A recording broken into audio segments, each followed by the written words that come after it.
Testifying today on the Hill, he will appear behind closed doors with the House Intelligence Committee. One of the top questions today, those anti-Trump texts between FBI agent Peter Strzok and FBI lawyer Lisa Page. He was removed from Mueller's team several months ago. South Carolina Congressman Trey Gowdy leads the questions. He's with me now, sir. Welcome back and good morning to you. Yes, sir. What do you want to understand from Andrew McCabe today? Bill, Andrew McCabe cuts across every facet of every investigation in 2016 that your viewers are interested in, from Secretary Clinton's email to the investigation into the Trump campaign. He's the deputy director of the FBI. So there are a ton of questions, including the one you made reference to, the meeting between Agent Strzok and Lisa Page in, quote, Andy's office. We need to make sure that was Andy McCabe. And if they were coming up with a, quote, insurance policy in case Donald Trump won, that is devastating, and we're going to explore that at 2 o'clock today. Okay, now, here is that text that you just mentioned on screen for viewers. I want to believe the path you threw out for consideration in Andy's office, that there's no way he gets elected, he meaning Trump.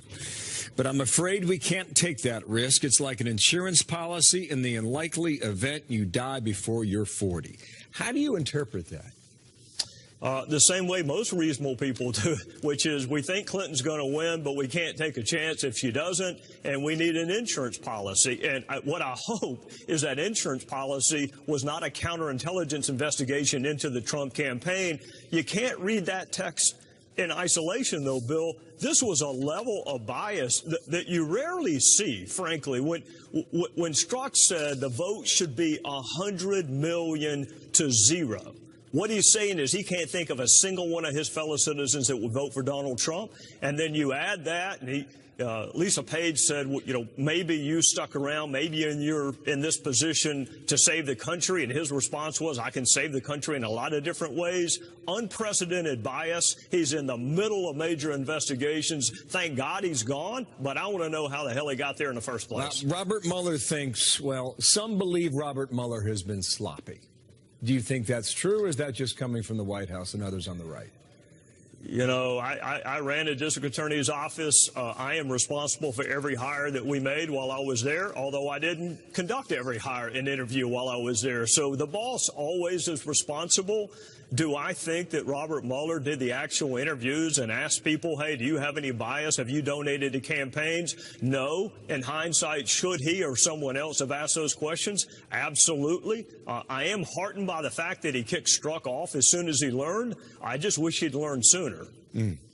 One last topic here. This comes from Politico. Here's the headline for viewers as well. The secret backstory of how Obama let Hezbollah off the hook. It is a detailed, very involved story about how during the middle of the nuclear deal and nuclear talks with Iran, that Hezbollah was funneling money all over the world, including selling cars and selling cocaine and bringing it in the Middle East. Now, I don't know if you have seen this story. Yes, sir. It is very detailed. What do you even make of it at first glance? It's an incredible allegation that any administration would ignore one terrorist group because you were trying to curry favor with another terrorist group. It is incendiary. It is worthy of investigation across several different committees of Congress. Bill, I'd also note there was testimony a while back. It was kind of buried in a written opening statement where an official said as much, that they put the brakes on Hezbollah because they were so consumed with this legacy piece of a deal with Iran. So kudos to guys like Mike Pompeo and Tom Cotton, who had a lot of reasons for opposing the Iranian deal way back when. This just gives us one more. And if it's true, it's a pretty damning indictment of Obama's search for a legacy and his willingness to do anything to get one. Last point on that. They suggest this is the real collusion. What do you think about that?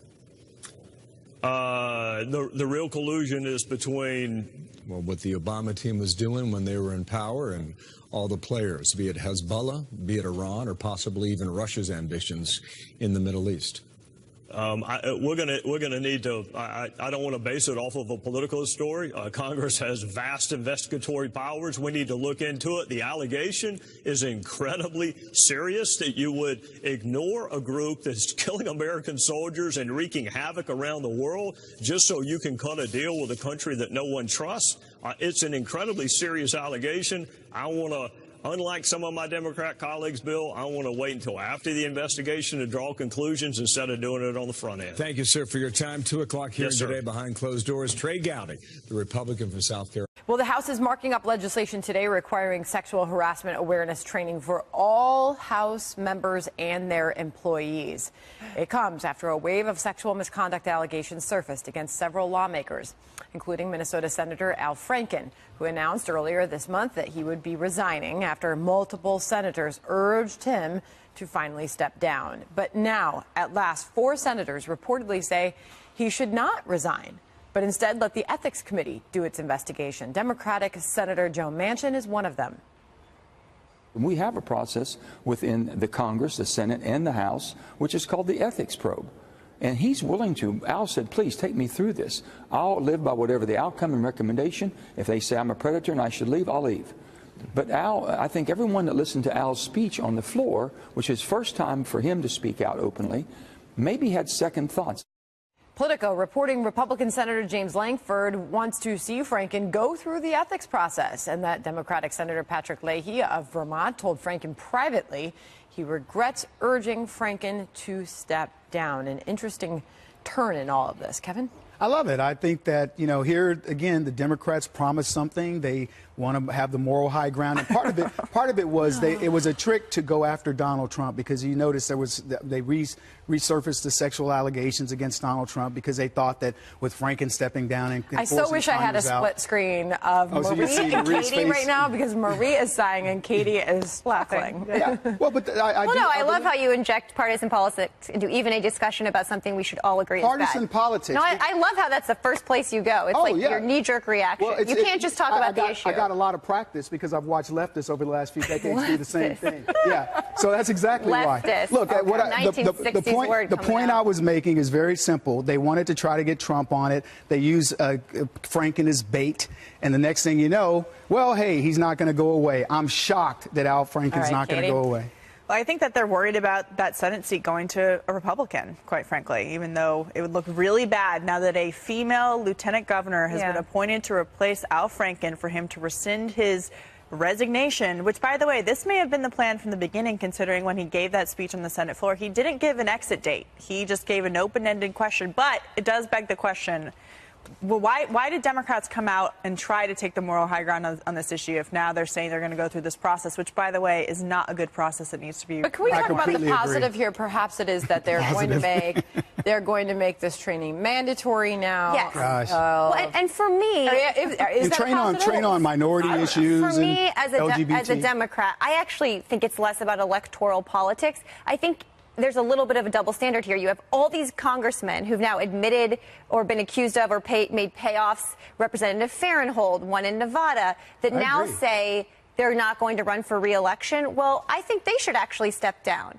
Like Al Franken, went up to the plate and said, okay, I'm going to leave the Senate. I think it's hard for Democrats to look across the board at other Democrats, by the way, and Republicans. I actually agree with Marie. In Congress. Hold on, there's an agreement on the couch. There's agreement between me and Marie. Holy cow, we're 55 minutes in the show. There's agreement on the couch. But Katie, could I just ask you, going back to my point a couple minutes ago, but do you think the right things are happening to see change in Washington on this from Congress? You think? Look, I think the training will be helpful. As I've talked to other people, they say, look, I went through training 30 years ago. Why is it that we have to tell these people on Capitol Hill who make the rules, who pass sexual harassment legislation, why do we have to re-educate them about what to do and what not to do? I think unless the culture in Washington, D.C., and I hate to be a cynic, but unless the culture in Washington, D.C. changes, the drinking culture, the working late hours, the power dynamic, spending more time with your